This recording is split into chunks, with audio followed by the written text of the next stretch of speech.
Are you serious? Are you serious? Get some coffee and calm down. But we got 2 presidential assassination attempts in the last 24 hours.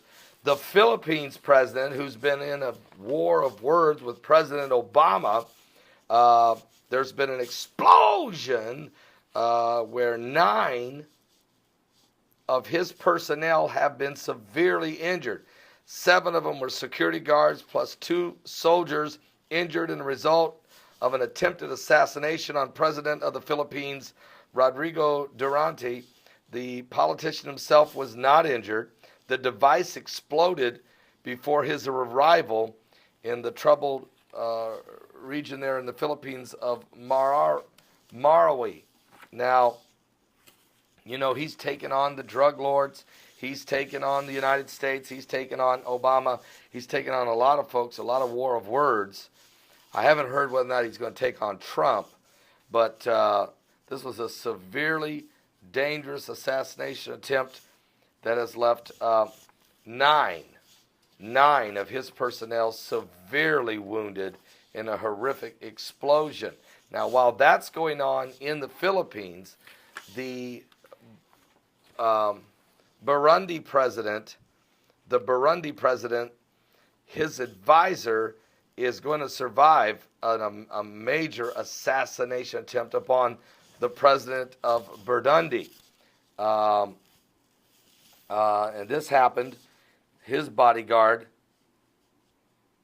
the president, a key advisor to the president, has been wounded, and one of the bodyguards has been killed as there was an attempt to kill the president of Burundi. So this has all happened in the last 24 hours. 2 separate assassination attempts of presidents, the president of the Philippines and the president of Burundi, and both presidents have survived these assassination attempts, with 9 of the key personnel to the president of the Philippines injured, severely injured, and in the case of the president of Burundi, one of his advisors injured. Another bodyguard is dead. All right, so it's some serious situations taking place. A lot of tensions in the world.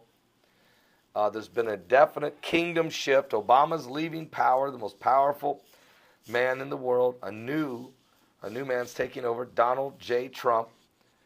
A lot of kingdoms are shifting, and a lot of folks try to take advantage of that. Fires are burning out of control in Israel, while ISIS is creeping up on the border, up on the Golan Heights of Israel.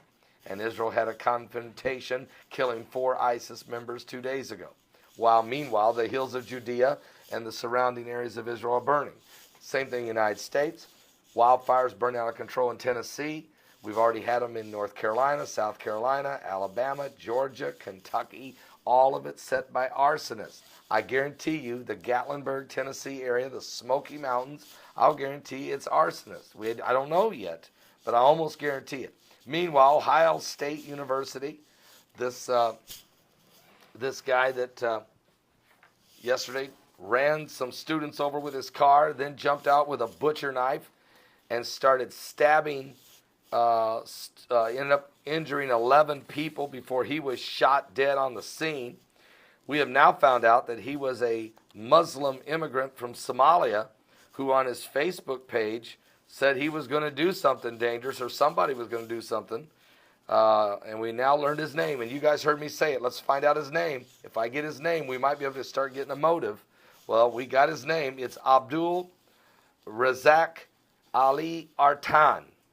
That's Abdul Razak Ali Artan, a Somali immigrant who was blessed and privileged to have a wonderful opportunity to go to college at the great University of Ohio State.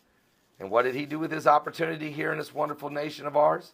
He decided to go berserk on Facebook and then run people over and start stabbing with butcher knives. Really?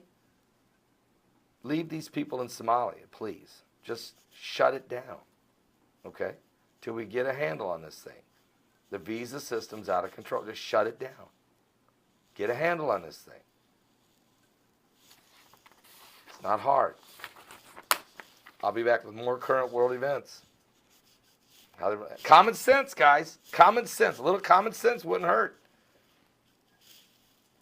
I'll be back with more current world events. Pray for the people that were injured. Does anybody care? Are you more worried about the guy, more people coming into the country with a butcher knife? You want more? Or do we want to pray for the people injured and their families? And one person's in critical condition, may not make it. Just saying. I'm praying. Are you saved?